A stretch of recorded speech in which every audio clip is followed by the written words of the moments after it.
हाँ, अब देखो, तुम जो ज्यामिति पढ़ते हो और कोण की बात करते हो, एंगल की, जिसका कि इंग्लिश एंगल होता है, एंगल के बारे में तुम बात को देख लो। एक किरण का दूसरे किरण पर या दूसरे किरण के घड़ी की सुई के विपरीत दिशा में जो गमन होती है, उससे कोण का निर्माण होता है। तो स्पष्ट है कि एक किरण का दूसरे किरण की ओर घड़ी के सुइयों के विपरीत दिशा में घूर्णन की माप को कोण कहा जाता है। अब कोण की परिभाषा यह बहुत ही महत्वपूर्ण है। एक किरण का दूसरे किरण की ओर घड़ी की सुइयों की विपरीत दिशा में घूर्णन के माप को कोण कहते हैं। कोण की परिभाषा एक जगह तुमको नहीं मिलेगा, बहुत सटीक परिभाषा है ये। अब देखो, यहां हम क्या किए, एक किरण यह है, एक किरण है ओ ए और दूसरा हो गया ओ बी। अब घड़ी चलती है बाएं से दाएं, यह चलेगी दाएं से बाएं, और इस तरह यह जो बीच में स्थल हो गया, जगह हो गया, यह आपको कोण का निर्माण किया। अब दिशा और दशा के अनुसार, काल परिस्थिति और परिवेश के अनुसार कोण को 6 भागों में विभाजित किया जा सकता है। सबसे पहले होता है एक्यूट एंगल, न्यून कोण। जिस कोण की माप 90 डिग्री से कम हो उसे एक्यूट एंगल या नहीं तो न्यून कोण कहा जाता है। दूसरा होता है राइट एंगल। राइट एंगल माने समकोण। जिस त्रिभुज में या जिस कोण की माप 90 डिग्री के बराबर हो उसे कहा जाता है राइट एंगल। तीसरा होता है ऑब्स्ट्यूज एंगल। ऑब्स्ट्यूज एंगल के बारे में जान लो। ऑब्स्ट्यूज एंगल का हिंदी होता है अधिक कोण, और जिस कोण की माप 90 डिग्री से अधिक और 180 डिग्री से छोटा होता है उसे कहा जाता है ऑब्स्ट्यूज एंगल। और इसके बाद होता है स्ट्रेट एंगल। स्ट्रेट एंगल का मतलब होता है रिजु कोण।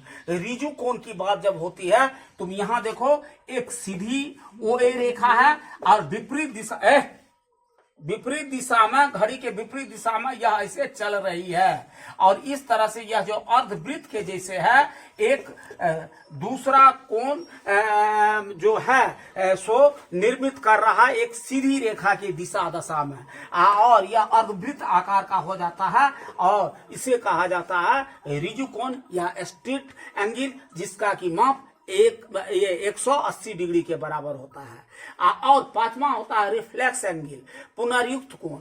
जिस कोण की माप 180 डिग्री से अधिक और 360 डिग्री से कम होता है उसे कहा जाता है रिफ्लेक्स एंगल या पुनर्युक्त कोण। देख लो, यहाँ ओ ए एक किरण है और वह चल दिया है घड़ी के विपरीत दिशा में, और इस तरह से यहाँ आ गया है बी बिंदु पर। इसकी जब माप की जाती है तो यह 180 डिग्री से अधिक और 360 डिग्री से कम होता है। अब फिर देखो, एक अंतिम कोण जो मैं बता रहा हूं वह, उसका नाम है होल एंगल या पूर्ण कोण।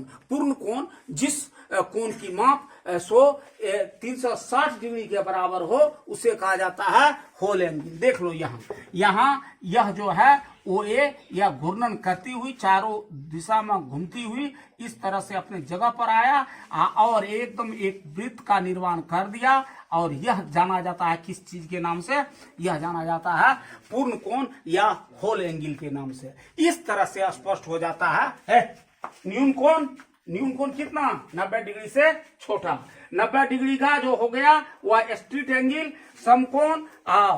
तीसरा हो गया तुमको ऑब्स्ट्यूज एंगल, जो जिसे अधिक कोण कहा जाता है, 90 डिग्री से अधिक और 180 डिग्री से छोटा। इसके बाद स्ट्रेट एंगल, रिजु कोण एकदम बढ़ रहा है, देखो घड़ी के विपरीत दिशा में, घड़ी के सुइया के विपरीत दिशा में, और यह एक सीधी रेखा के जैसे आकृति बनाती है, वह होता है रिजु कोण। पुनर्युक्त कोण होता है एकदम घड़ी के सुइया के विपरीत दिशा में चल रही किरण आरेख, और इस तरह से यह जो है सो बना देता है एक आकृति जो कि सीधी रेखा से नीचे की ओर है, ये हो जाता है पुनर्युक्त कोण। और जब बिल्कुल एक वृत्ताकार में बना देती है तो वह हो जाता है पूर्ण कोण। इस तरह देखिए, यह थोड़ा कम, यह एकदम सीधा रेखा दो गो ओ ए ओ बी में, इसके बाद फिर ओ ए बढ़ गया है कुछ ज्यादा, इसके बाद एकदम सीधी रेखा में ओ ए ओ बी का, और इसके बाद आपको ओ ए ओ बी का एक जो है सो सीधी रेखा से भी आगे निकल गया पुनर्युक्त कोण, और इसके बाद यह बिल्कुल एक रेखा पर आ गई है, एक वृत्त की आकृति का निर्माण करता है, तो पूर्ण कोण या खोलेंगे।